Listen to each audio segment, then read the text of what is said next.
याचा आवाज तर ऐका. हे बघा मस्त असे आहेत, एकदम छान कुरकुरीत. आता इथं मी 1 कप एवढं गव्हाचं पीठ घेतलं. आपली ही आमटीची वाटी असते ना, तेवढं भरून पीठ घ्यायचं. आता यामध्ये 1 चमचा बेसन पीठ घालून घेऊया. नंतर हातावरती चुरून 1 चमचा ओवा घालून घ्यायचा.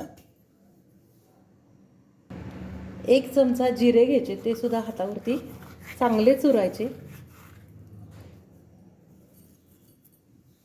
आणि हे सगळं छान असं हलवून घ्यायचं. आता याच्यामध्ये चवीनुसार मीठ घालून घेऊया. आणि नंतर पोहे खायचा 1 चमचा मिरेपूड घालायचे. आता घालूया ही बारीक चिरलेली ताजी मस्त अशी मेथी. मेथी घालायची. मेथीला नॅचरलीच थोडंसं पाणी असतं, म्हणून पाणी वापरायच्या आधी आपण एकदा ही छान मेथी पिठामध्ये चोळून घेणार आहे. आणि नंतर अंदाजाने लागेल तसं आपण याच्यामध्ये पाणी घालूया. आता ही मेथी घातल्यानंतर लगेचच आपल्याला इथं 1 चमचाभर तेल घालून घ्यायचं आहे. आणि तेलसुद्धा या पिठाला छान असं चोळून घ्यायचं. तुम्ही बाजारातून जी खारी बिस्किटं किंवा मठरी विकत आणता ना, ती विकत आणायची बंद कराल. अगदी घरच्या घरी पटकन चविष्ट असे हे मेथी क्रॅकर्स पटकन तयार होतात. तर बघा, आता हे सगळं साहित्य एकत्र केलं, पीठ चोळून घेतलं. सगळ्या मेथीच्या भाजीला म्हणजे आपण जी निवडून बारीक चिरून घेतली त्याला पीठ लागलेलं आहे. आता गरजेनुसार पाणी घालून याचा गोळा मळून घेऊया.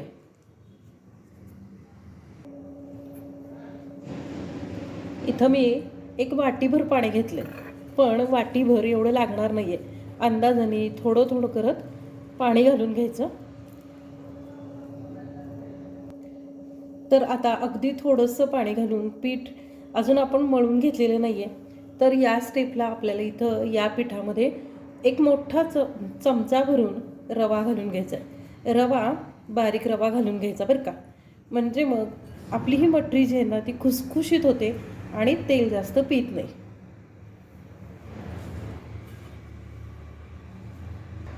आता उरलेल्या पाण्याचा वापर करूया आणि पीठ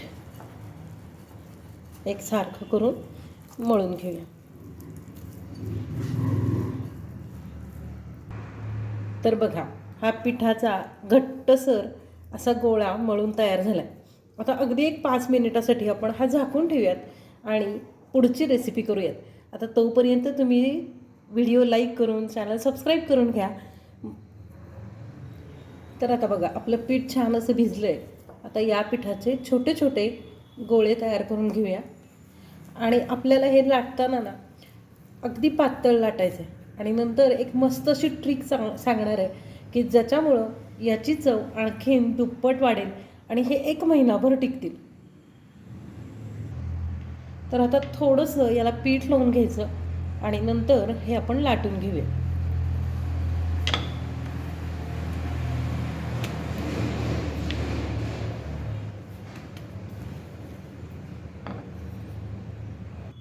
तर आता बघा, हे छान जेवढं शक्य ना तेवढं पातळ एकदम मस्त असं लाटून घेतलं.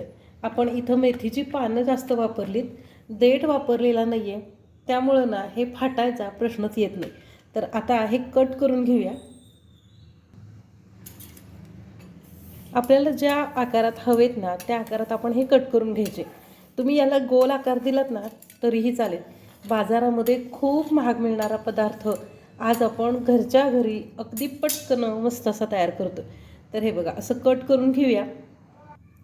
तर हे बघा, 1 कप पिठामध्ये 2 ते 3 ताटं भरून मस्त असे तयार होतात. आता 2 ताटं भरून अजून 1 गोळा शिल्लक आहे, म्हणजे या गोळ्यामध्ये सुद्धा 1 ताट भरलं जाईल.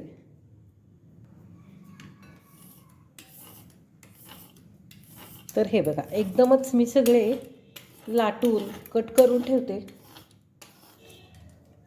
आता हे महिनाभर टिकवण्यासाठी तुम्हाला जी ट्रिक सांगणार आहे ना,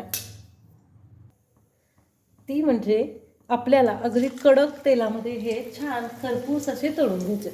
तर कढईमध्ये तेल टाकून घ्यायचं आणि नंतर एक एक करून हे सोडायचे. आता हे थोडेसे फुगतील तुम्हाला जर फुगलेले नको असतील ना तर काय करायचं, तर काटे चमच्याच्या साहाय्यानं ह्याला छोटे छोटे होल पाडून घ्यायचे, म्हणजे मग हे फुगणार नाहीत आणि कडक होतील. आणि तसंही आपण तळताना व्यवस्थित तळून घेतलेत आणि लाटताना एकदम पातळ लाटलेले आहेत. त्याच्यामुळं काय होतं, तर हे जे आहेत ना ते अगदी कडक व्हायला मदत होते, अगदी खुसखुशीत मस्त असे तयार होतात. चहासोबत खायला एकदम भारी लागतात. आणि बऱ्यापैकी वेळा काय होतं, तर ही जी मठरी आहे ना, मेथी मठरी, ती बाजारातून विकत आणली जाते. तर एकदा या पद्धतीनं घरी करून बघा, एकदम मस्त चविष्ट आणि खुसखुशीत अशी होते. आता याच्यावरती आपण एक चटपटीत मसाला घालून घेऊया बरं का. तर आता आधी हे तळताना बघा, लालसर होईतोपर्यंत मस्त मंद गॅसवरती, म्हणजे आधी तेल चांगलं तापवून घ्यायचं, नंतर गॅस बारीक करायचा आणि हे सोडायचे आणि छान खुसखुशीत होईतोपर्यंत तळून घ्यायचं.